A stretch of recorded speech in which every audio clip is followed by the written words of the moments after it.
He dicho más de una vez que Jerez en el mes de enero calla. Es un pueblo silencioso. Después de celebrar la venida del Señor con nuestras tradicionales zambombas en el mes de diciembre, de entonar los villancicos de nuestro pueblo y de dar la bienvenida al Hijo de Dios que nace, después de nuestra cabalgata de Reyes, Jerez se calla. Está en silencio la viña que absorbe en la albariza el agua benéfica que la hará húmeda para que nuestras cepas produzcan en su momento el fruto que se transformará en nuestros caldos únicos y mundialmente famosos. Está en silencio la bodega que espera con sus botas en las andanas que la madre convierta el nuevo mosto en nuevo vino y se haga el prodigio de la transformación del caldo. Y está en silencio la ciudad, después de tanto vocinglero y bullicioso cantar de diciembre. A ese silencio, nuestra Hermandad de la Coronación hace ya 37 años que le pone voz y sonido para hacer un canto a los pies de su titular, la Virgen de la Paz, cuya festividad celebramos el día 24. Y para ello, cada año, 3 voces preclaras cantan las glorias de María y ponen el mejor ramillete literario floral a sus pies. Para celebrar en este año que cumplimos el 400 aniversario de nuestra fundación, hemos traído a un fuera de serie y un primer espada de entre los muchos pregoneros de Sevilla que tradicionalmente vienen a cerrar este círculo. Y aquí tendría yo que terminar mi presentación, porque raya en la osadía y en la temeridad más alta querer presentar a don Carlos Herrera Crosset. En Jerez, en Andalucía y en España, esta presentación es totalmente innecesaria. Pero si el protocolo así lo pide, yo os diría que nacido en la parte más oriental de nuestra Andalucía, en las cuevas de la Almanzora, junto a esa Almería que nos da desde sus más íntimas entrañas los más bellos mármoles y nos regala con las mejores frutas y vegetales en sus campos fructíferos, desde la que tiene desiertos enormes donde se rodaron 1000 films americanos, hasta unas playas preciosas que baña y dulcemente besa el Mare Nostrum. Nacido allí, la profesión de su padre médico lo obliga a marchar a Cataluña, donde en un momento dado va a instalar su consulta en Mataró. Y allí marcha toda la familia, y allí su infancia, su juventud.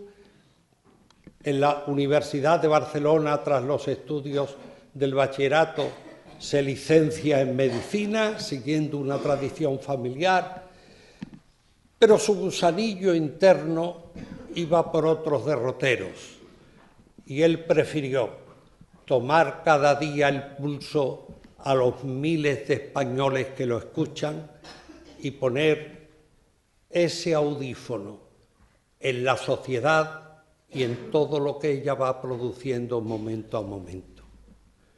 Comunicador nato, da sus primeros pasos y hace sus primeros pinitos, curiosamente, en Radio Sevilla. De allí pasa a la radio de su pueblo y de ella a Radio Miramar en Barcelona.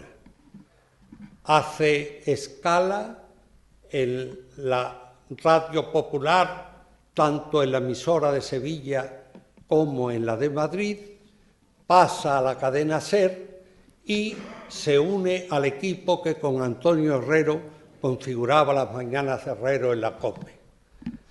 Posteriormente viene de nuevo a Andalucía, donde en Canal Sur hace una preciosa presentación cada día de lo que es nuestra Andalucía y a la Sevilla que sin querer se va uniendo, y termina tomando el relevo cuando Luis del Olmo termina su programa para desde allí, en Onda Cero, tener a media España cada mañana embelesada con la empatía singular que lo caracteriza y lograr que una señora de Valladolid, que lo quiso llamar de la más espléndida manera, diciendo que era su forofa, se convirtió por trabalenguas en fósfora, y de ahí ha nacido un equipo interminable del que él es capitán general con mando en plaza. Carlos Herrera ha trabajado también en la televisión andaluza, la televisión española, en Antena 3. Ha colaborado con su pluma fértil y magnífica en Diario 16, lo hace en el ABC, en 10 minutos, y sus artículos en XL semanal son una delicia leerlos. En el plan de la literatura, Carlos, que es de buena palabra, es de mejor pluma. Por eso no dudó cuando sus aficiones gastronómicas, que no de gourmet, sino de buen comedor y de buena mesa, lo llevaron a ser un magnífico cocinero, anfitrión indiscutible de todos sus invitados, para los que él prepara platos exquisitos, a escribir entre sus libros La cocina de Carlos Herrera, Tapas, un precioso estudio de nuestro aceite y las mejores recetas.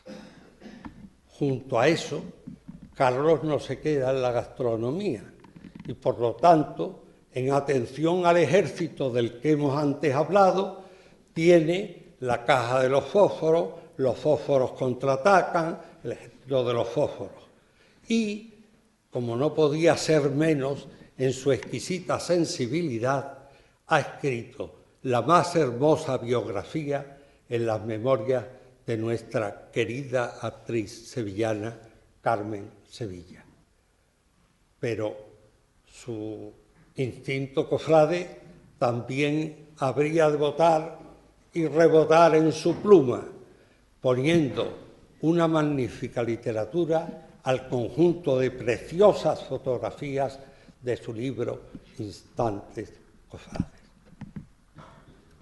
Todo eso y la multitud que lo sigue y que lo oye cada mañana han hecho que los premios le caigan por la chimenea sin que los eche Papá Noel.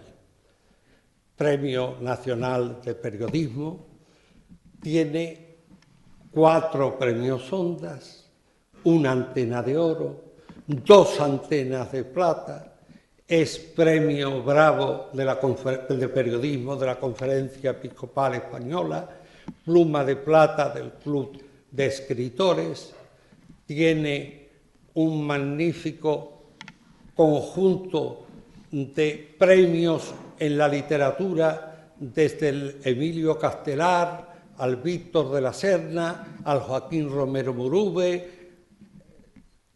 Como no, también está condecorado por la Medalla de Andalucía, es medalla de la Diputación de Sevilla, tiene, entre otros muchísimos y encomiables afectos demostrados en estas ocasiones, la Cruz de Plata de la Guardia Civil, es JUA del grupo simpaticísimo de los JUAs de Sevilla, que no elogian a la figura del traidor, sino que dicen en sus reglas que lo elogian en cuanto a que sin él no hubiera habido nada de lo que hubo. Y no podemos terminar sin decir que la mejor de sus condecoraciones la recibió en un real obsequio de una caja de cigarros puros, cuando los que no se sienten españoles y atentaron contra la vida de cerca de 1 millar de ellos, quisieron quitarnos con una bomba en una caja de cigarros la vida de nuestro querido Carlos Herrera. Carlos está tan inmerso en Sevilla que es un cofrade singular. Él, que ha dado el pregón del Corpus de Granada, el de los carnavales de Cádiz, el de los patios de Mayo cordobeses y el de su Virgen del Mar de Almería, dio el gran e inolvidable pregón de la Semana Santa de Sevilla, con la que se abría nuestro siglo actual en el 2001. Carlos es cofrade singular. Se viste de blanco para disfrutar del paso de su Virgen de la Candelaria por los jardines de Murillo y se ciñe el esparto y la túnica negra de Rouen en su Hermandad del Silencio, para ver también y paladear cuando pasa por la calle Franco entre el silencio de una alborada que viene cada Viernes Santo. Podríamos seguir hablando indefinidamente, pero yo solo os quiero pedir que me permitáis 2 palabras finales. La primera es gracias. Gracias a Carlos Herrera, que está aquí entre nosotros, honrando a mi Hermandad de la Coronación, a la Semana Santa de Jerez y a nuestro pueblo. Os puedo asegurar que no tuvo duda ninguna ni timbaleó lo más mínimo en aceptar mi propuesta de venir a cerrar este ciclo de conferencias. Por lo tanto, querido Carlos, mi gratitud, la de mi hermano mayor y la Junta de Gobierno de mi hermandad y la de todos mis hermanos, porque ya solo el tenerte a ti aquí nos honra y nos hará inolvidable esta noche. La otra palabra es perdón. Perdón a todos vosotros, que os acabo de entretener unos minutos queriendo llevar a una protocolaria presentación lo que para todos vosotros es innecesario. Hubiera sido mucho más lógico que yo os hubiera dicho: señores, señoras, mis queridos amigos, esta noche os va a hablar Carlos Herrera. ¿Para qué más?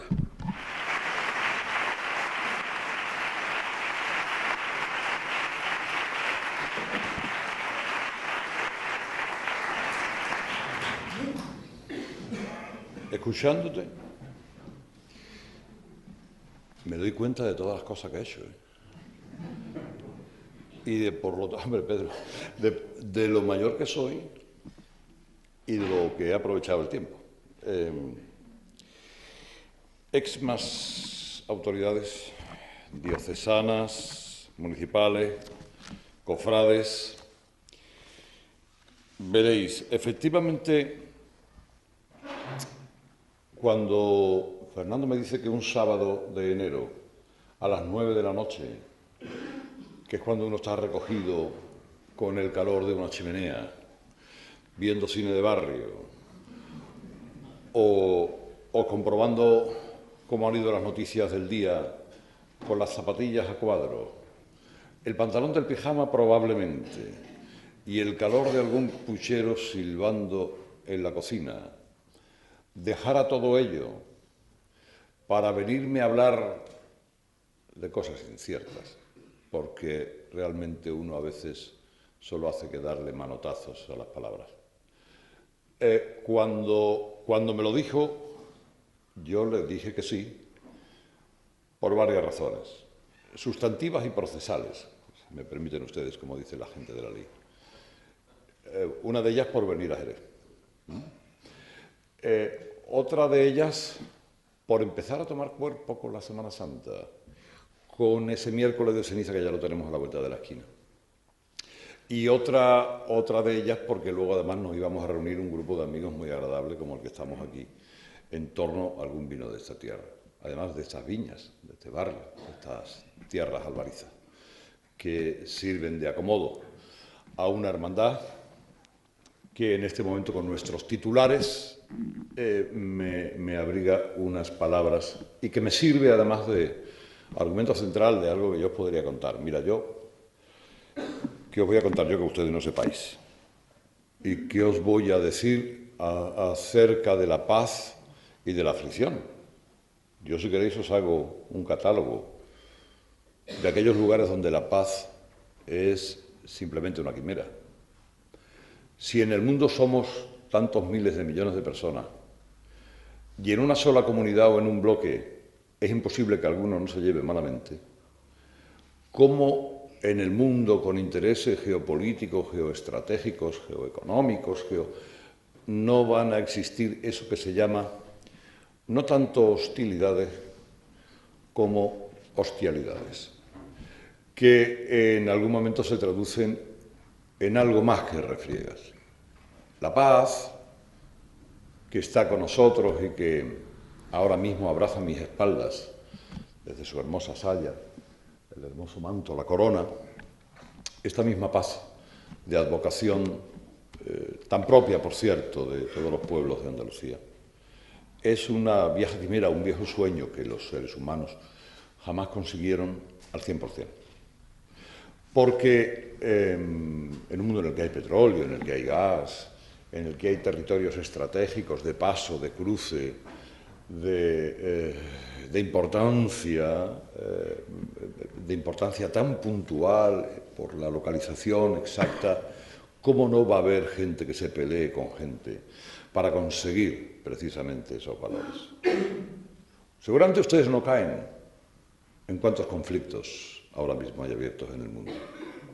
Y si yo les pregunto a ustedes qué guerras hay en el mundo que ahora estén abiertas y de las que nosotros tengamos noticias, hombre, lo más probable es que ustedes me digan, pues hay hostilidades en Siria, en Irak. Alguno puede que me nombre Ucrania, quizá, y alguno ya si exagera un poco o mira un poquito más el mapa me dice, y creo que en Afganistán también. Es cierto. En todos esos lugares la paz no está presente, por diferentes razones. Pero hay lugares en el mundo en el que hay guerras desde hace aproximadamente 60 años. ¿Qué país aguanta una guerra durante 60 años? Hay países que han hecho de la guerra una forma de vivir y que viven en ella, y en la ausencia de la paz una forma de vivir. Miren, en Afganistán, ustedes son muy jóvenes, todos los que están aquí, pero se acordarán que a partir de los años 80, primero llegaron los rusos, luego llegaron las coaliciones internacionales, al final ganaron los mujahidines, establecieron un gobierno talibán y después de muchas vidas y de mucho esfuerzo de coaliciones internacionales se ha podido conseguir hacer allí más o menos una cosa que se parece a un gobierno, etcétera, etcétera, con una cosa que más o menos se parece a un ejército. Bueno, pues siguen en conflicto y siguen ganando los mujahidines, siguen ganando los talibanes. ¿Ustedes se acuerdan de, por ejemplo, lugares como Bután? ¿Ustedes se acuerdan de Somalia? Somalia es un estado fallido. Si fijan en el mapa, después de pasar el canal de Suez y de bajar, verán un país largo, poco poblado, miserable y pobre, donde los del norte están en guerra con los del sur y los del centro con los otros dos. Y así llevan muchísimos años de conflicto. Si ustedes piensan en Pakistán, que fue un país que como saben ustedes, se fraccionó de la India long time ago, en Pakistán, en el norte de Pakistán, hay una guerra cruel, cruelísima. Y oiga, le digo una cosa, allí cuando matan de verdad, ¿eh? Pero además matan con ganas. ¿Ustedes se acuerdan del Sudán? No. ¿Dónde está Sudán? Si ahora estableciéramos aquí un mapa, seguramente muchos de nosotros no sabríamos colocar Sudán en el centro de África, más hacia la derecha según se mira, más abajo de Etiopía y de Somalia, un poquito más al lado de Nigeria, bueno, por ahí. Los del norte y el sur de Sudán se llevan matando como los del norte y el sur del Congo o los del norte y el sur de Etiopía, que es otro lugar de guerra, donde no existe la paz. Birmania es el conflicto más antiguo de las guerras del mundo, desde el año 48. Israel, que miren, no sé qué relación guardamos nosotros, porque yo ya me he perdido, con el judaísmo. Yo tengo una cierta inclinación a venerar el judaísmo como origen de tantas otras cosas. Y Israel, que es la única democracia presentable que hay en esa zona, donde todo es literalmente imposible. Israel está en guerra, por un lado con Hamas y por el otro con Hezbollah. Con Palestina, de alguna manera, pero también con los Altos del Golán, donde coinciden 4 fronteras, como son las de Libia, las de Irak, las de Siria, las de Jordania.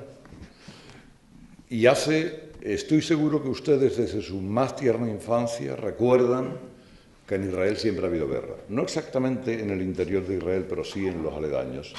Y los israelitas han sufrido muy mucho la capacidad terrorista del yihadismo. ¿Se acuerdan de Filipinas?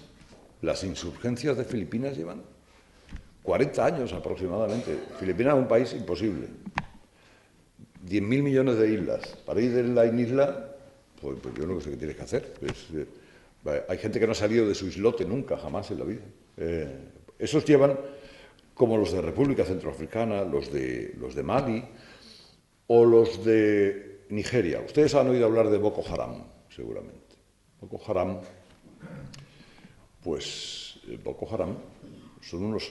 es lo que viene siendo un grupo de personas malas. Hay muchas personas malas en el mundo. Y posiblemente algunos de los que estamos aquí seamos malos. Bueno, malones, malotes. No.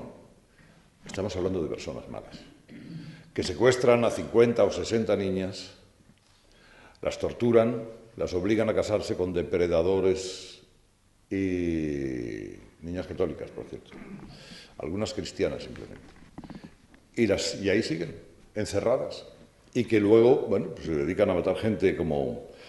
Pero, miren, en Nigeria, más allá del delta del Níger, todos los escenarios donde se produce ausencia de paz son escenarios motivados en los que hay gas, hay petróleo, hay algo, o si no, hay una llama incendiada provocada por las reacciones medievales de las religiones. Los católicos, a los cuales nos convendría ser un poco más cristianos de lo que somos, los católicos hemos vivido transiciones de nuestra religión que felizmente nos han llevado a construir desde el cristianismo una sociedad a la que conocemos como Occidente, con valores elementales de libertad, de igualdad, de humanidad. Eso que hemos llamado siempre el humanismo cristiano.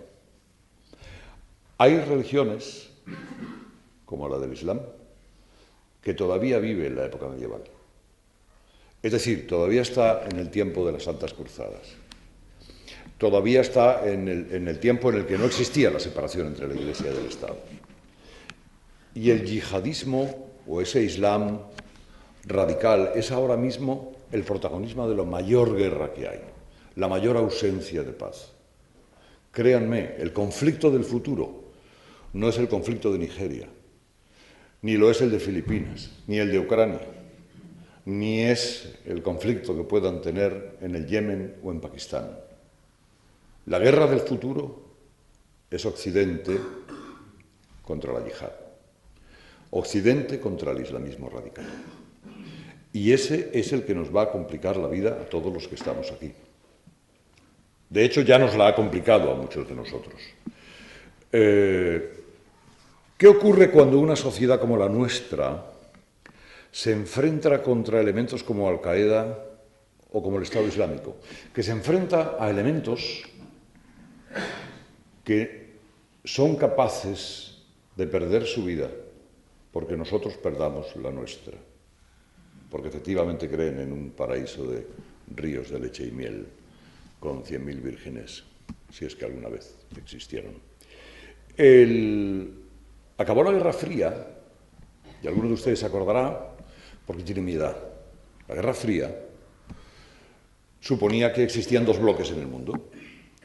Estaban los soviéticos y esos países que algunos, por cierto, ahora tanto añoran, y parece que desde su juventud universitaria quieren volver a revivir.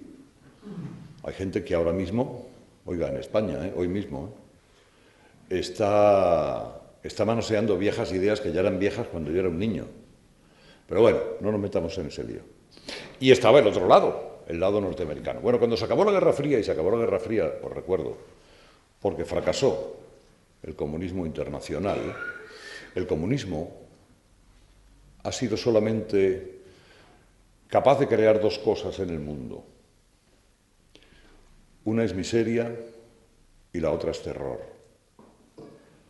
Y efectivamente doblegó la cerviz cuando vio que ya no podía aguantar la carrera, entre otras armamentística. Tampoco nos metamos en eso. Desde entonces, ¿cómo lo podría explicar? Occidente y la izquierda en Occidente empieza a buscar nuevos proletarios, porque ha perdido los proletarios. Ya no los tiene. Y la izquierda empieza a creer que el Islam es una forma de protesta social y empieza a albergarlo en su seno como una suerte de reivindicación de nuevas campañas de reinventa el relativismo, crea el complejo de culpa, ese complejo de pecado original. Y algún día Occidente, fijaos bien lo que os digo, y supongo que algunos de ustedes estarán en desacuerdo conmigo, pero permitidme que os lo diga así, sucumbirá al desmontaje milimétrico de sus valores.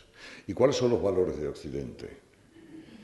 Cuando se desmenuza un sistema, normalmente otro sistema viene a ocupar ese lugar. Y eso quiere hacerlo el Islam. Es decir, el Islam quiere sustituir aquello que nosotros hemos creado y que son fundamentalmente esos valores que Occidente ha hecho posibles: la defensa de los derechos humanos, la libertad individual, la separación entre la Iglesia y el Estado, la igualdad ante la ley. Y lo sustituye por una norma política que surge de las revelaciones del Corán, nada más. Ese será el momento que la conciencia de culpabilidad de Occidente hará que pasemos por instantes muy, muy delicados. Quieren crear aquí un califato, lo sabéis. Y ese califato lo pueden crear siempre que Horizonte se ponga a silbar, Occidente se ponga a silbar como está silbando. Estamos llegando a un momento en el que hay renuncias nuestras a nuestras costumbres, y no quiero ser incendiario, a costumbres inofensivas que tenemos. Miren, en España, poner un nacimiento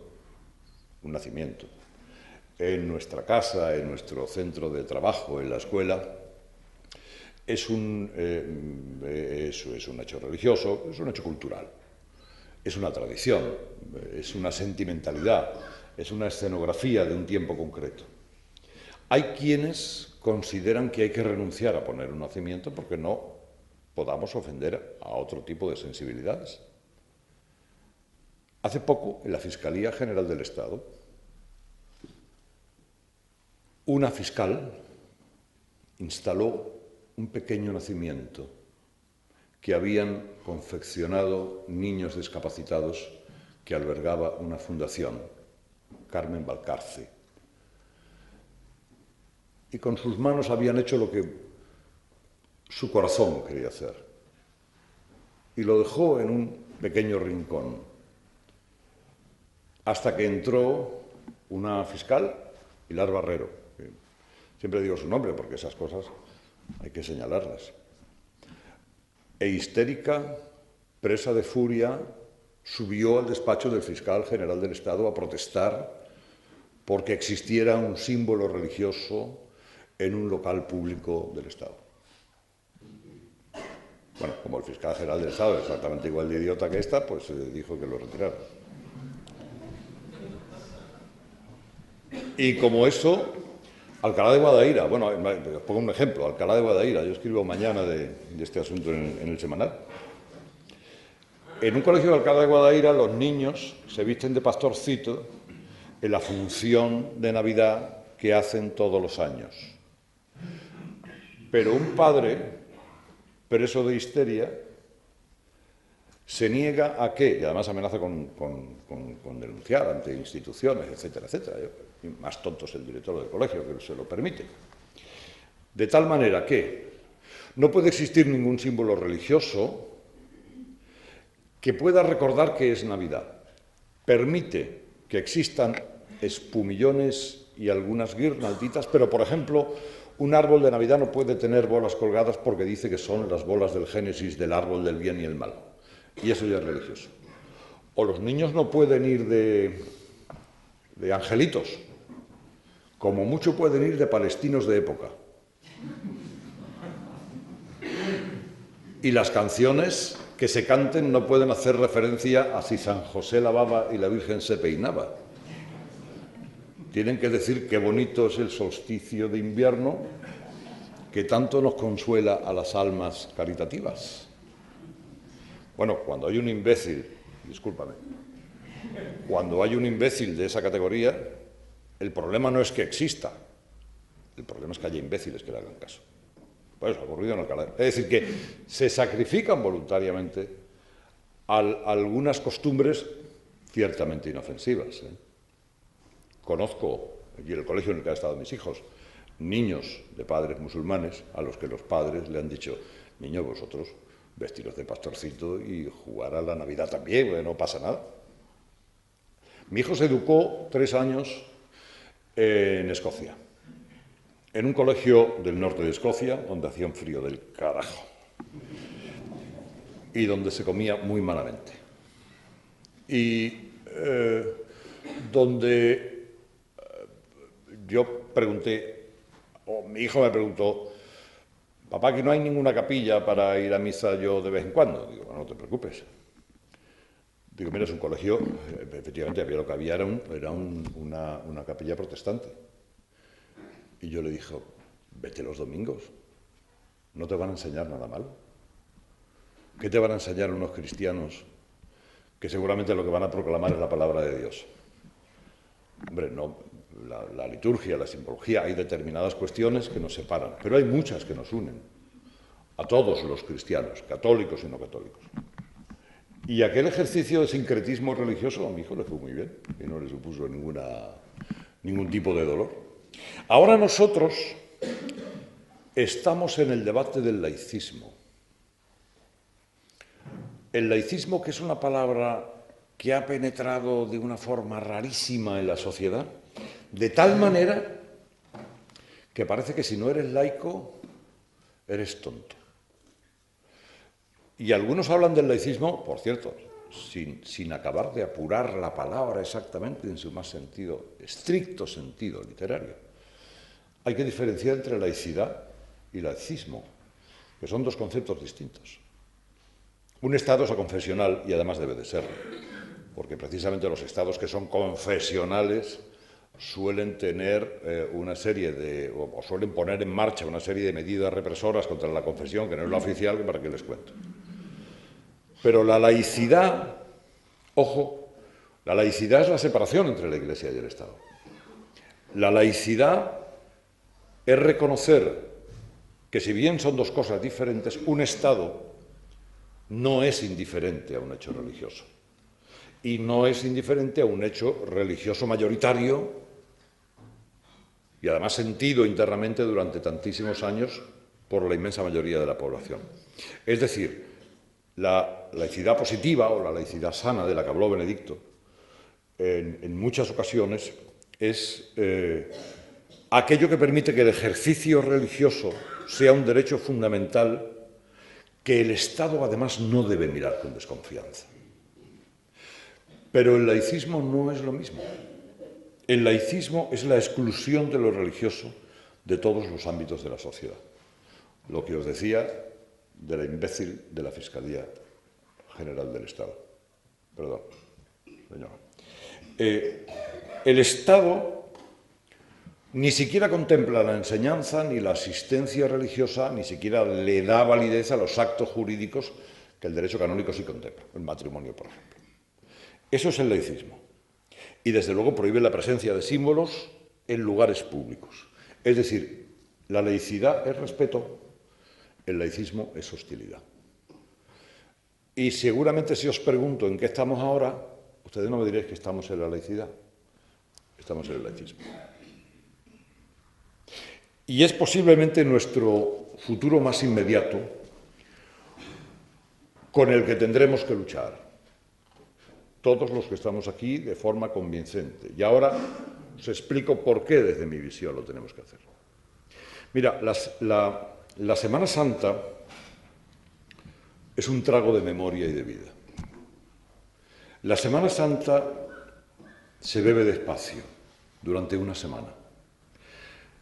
Se prepara de manera aún más lenta y comienza dentro de poco con la Cuaresma, con el miércoles de ceniza, mezclando la fe, la tradición, la melancolía de lo vivido, la esperanza de aquello que está por llegar, la alegría incontenible con la que, por ejemplo, pueblos como el andaluz celebra sus encuentros, celebra la fiesta de los sentidos que significa sacar a Dios a cuerpo a la calle, para oler la calle, el olor, ese olor de las calles que hace creer que de nuevo volvemos a ser unos zagales.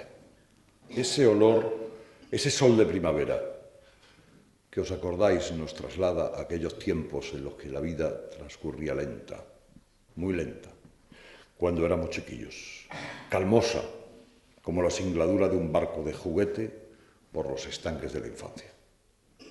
Con la música, nosotros os dais cuenta que la música que llevamos grabada con nuestros compases son los compases de la sangre, que nos renuevan todos los años, cuando vemos salir a la Virgen de la Paz, abalanzándose sobre los sueños, sobre los asombros, sobre el recuerdo de los nuestros, los que nos han enseñado cuál era el camino directo para amar segundo a segundo a una advocación religiosa tan hermosa como la que tengo yo detrás, o a un nazareno, o a un crucificado, o a un misterio. Nosotros, y aquí en Jerez esto se entiende especialmente cuando le digo que nos bebemos tarde a tarde la semana más grande que los cofrades, nosotros, aquellos que en nuestro interior perezosea un cierto espíritu religioso, nos podemos permitir. Nos mojamos los labios en la lágrima salada de la vida. Escribí una vez, y me permito recordar aquello que dije: alzar el cáliz que guarda la fórmula secreta de las cosas bien hechas y regalarnos la caricia de la costumbre, el placer de tratarnos de tú con la Virgen de la Paz, el sagrado placer de contemplar su belleza bajo palio. Bebernos un trago de memoria de Semana Santa es beber la pócima milagrosa que nos ha hecho como somos y renovar la piel cansada mediante la pomada bendita de la costumbre cofrade, solventar los arañazos de la vida gracias a toparnos en el mismo lugar, a la misma hora, con sus ojos y sus manos, con su trazo y sus andares, como cada año que pasó y como cada año que está por llegar.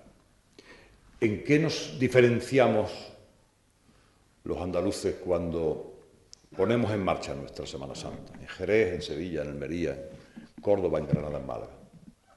¿En qué nos diferenciamos de Semanas Santas maravillosas, como la castellana, por ejemplo? En que nosotros, yo creo, y dígame si no, director espiritual, nosotros sabemos que resucita el domingo. Yo creo que en Castilla no saben que resucita el domingo. Y se llevan un disgusto terrible. A mí me gusta mucho la Semana Santa castellana, es maravillosa. Singularmente, por ejemplo, las capas pardas en Zamora me sobrecogió el corazón hace 3 años cuando fui a verla. Bercianos de Aliste, la Semana Santa de Salamanca o de Valladolid, particularmente la de León, el encuentro, el León, que es grandioso, pero se llevan un disgusto terrible, porque están de verdad el Jueves Santo seriamente preocupados. Yo muchas veces les digo, escúcheme, el domingo sale otra vez, resucita, ¿eh? No, no puede ser, ¿cómo que resucita? Sígueme que resucita el domingo, que no. Nosotros sabemos que resucita y desde nuestro concepto meridional, ese otro concepto meridional de la vida, de una vida más leve, llena de sabores, de amores y de fervores, somos capaces de cantar o de vivir con júbilo la muerte del Hijo de Dios. Bueno, pues incluso una cofradía, alguien dijo una vez que era, bueno, está feo que lo diga, pero lo dije yo, que era, una cofradía es una vista aérea de Dios en la calle.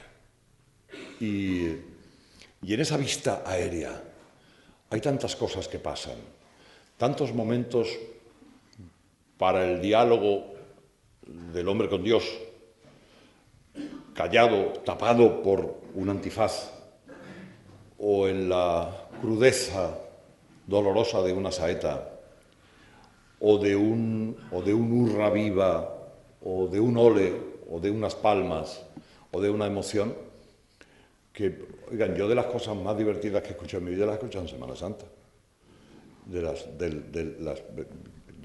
Yo me lo he pasado mucho mejor en Semana Santa que en una feria, porque la capacidad humana, especialmente por aquí abajo, para sacarle partido a las cosas es extraordinaria. Yo siempre acabo contando lo del romano de la Macarena, pero es que la Macarena, armados de la Macarena, que se visten a las 3 de la tarde, con la chapita, la patita liada, el golpe, el plumero, el escudo y la lanza. Y a las 3 de la tarde se van a buscar unos a otros. Y llegan a la basílica a las 9 de la noche. Y a las 12 sale la cofradía, que antes que no salen ellos, ha pasado 1 hora y media. Y empiezan y llevan el mismo paso desde las 12 hasta las 12 de la mañana del día siguiente. Una de esas noches de frío sevillano, de recogida por los callejones internos, no de la memoria, sino de su barrio, los dos últimos de la centuria se aperciben de cómo una señora que salía en un portal cercano con un termo humeante les decía. Al ser un momento de parada, se miraron los dos y dijeron, vamos a llegarnos.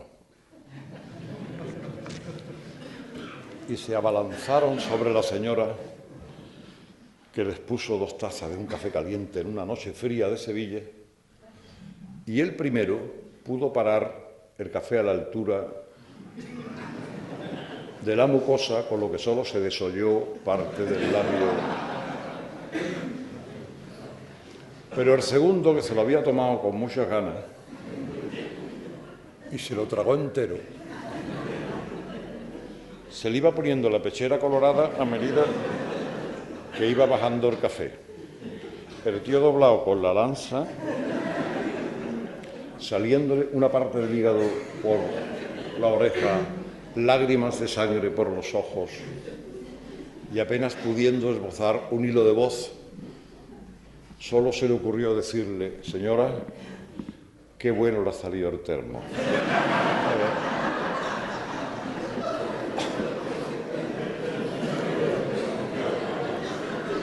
Eso. No lo vaya usted a tirar por nada del mundo.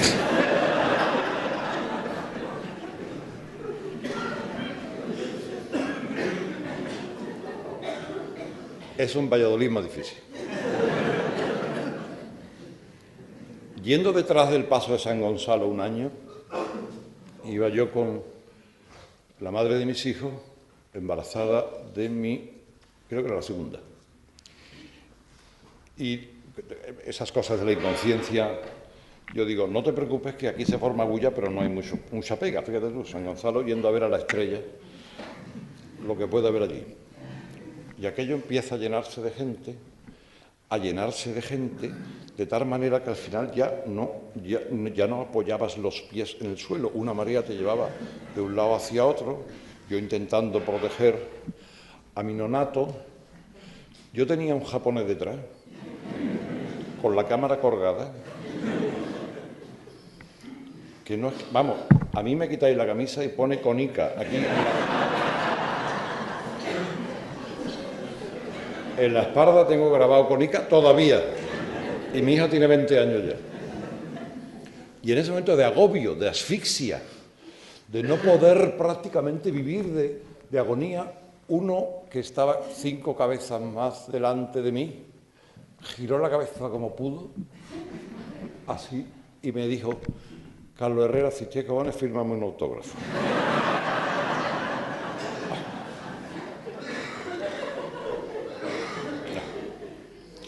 Bueno, no, se tiraron los costaleros al suelo, todo el mundo, la gente, etcétera, etcétera. Quiero decir que esas cosas, no. Esas cosas, esos pequeños detalles hacen de nuestra semana mayor, de la Semana Mayor de Jerez, de Sevilla, de Granada, un algo distinto, diferente. La gracia y la emoción. Al fin y al cabo, Dios y su madre quieren que seamos felices, quieren que expresemos esa felicidad con amor y con risa, con emoción. La emoción nos puede llevar al llanto o a la risa, y las dos son válidas para Dios, o al menos eso me enseñaron a mí. Yo he rescatado algunas pequeñas lecturas, no os voy a cansar mucho más, pero alguna pequeña lectura de algunas reflexiones de Semana Santa que he realizado. Y me vais a perdonar la osadía que lo haga en Jerez, que es una tierra cofrade extraordinaria y una tierra de compás de palabra surgida de los adentros del corazón. Pero hablaba de las plazas y de la plaza del querer, de esa plaza del querer donde se pasan los años sin que nadie los cuente. Tanta sangre en deuda, tanto corazón sin cancelas, tanto templo con heridas de atardecer, tanta soledad entre tanta muchedumbre, tanto llanto interior como río manso sin remedio y tanta herida sin sangre de costado a costado, tanta vida como una rambla de mi niñez, tanta torrentera de furias dormidas, tanta tristeza también dormida al cobijo del párpado, tanto sol pulverizado salpicando los brillos, tanto son de campana con el eco húmedo del murmullo. Tus ojos, señora, pasaron por mi anónima presencia, inocentes, dulces y puros como dos niños al borde de una pena. Me has librado, señora de la paz, de vivir en penitencia, en ese espacio que una lengua cierra donde mis sueños vivían en cuarentena. Tus lágrimas, tu aflicción, tu cielo, las mías, la tierra estrellada bajo el antifaz de angustia nazarena, cruzan como una sombra penitente y remorena el calmoso perfil que mi mejilla encierra. A la Virgen y a nuestra Virgen de la Paz, yo hoy quisiera dedicarle también unas palabras hablando de paz, aflicción y justicia, tal y como me había indicado mi querido amigo Fernando que hoy yo debería realizar. ¿Acaso la mano de Dios esté hastiada de estrellas? Es entonces cuando quizá la baje disfrazada de nube y de pluma desprendida o de corazón de mariposa. El hombre encuentra misterios que Dios le ha escondido en el interminable chaleco de los mundos. Destapa las cajas eternas del latido y las cosas respiran asombradas. El hombre descubre la capacidad de estremecerse ante lo hermoso. Dios y su madre bajan a pasearse esta semana por entre los dulces bordillos de Andalucía. Y nosotros somos los violines que no restará la tarde mientras tenga la tierra organizado el llanto. Nos hace caminar sin respetar semáforos, dándole al pavimento corazón de pradera, como dejó escrito el impagable, insuperable poeta de mi tierra de Almería, Julio Alfredo Ojeda. Ese mismo Dios que baja a Andalucía es el que posa su mano de milagro pausadamente sobre las praderas y se enjolla la tierra. Es el mismo Dios del que nos dolemos, el que creemos que solo nos fabrica caminos para el vértigo, por el que acampamos al borde de la muerte llenos de desamor.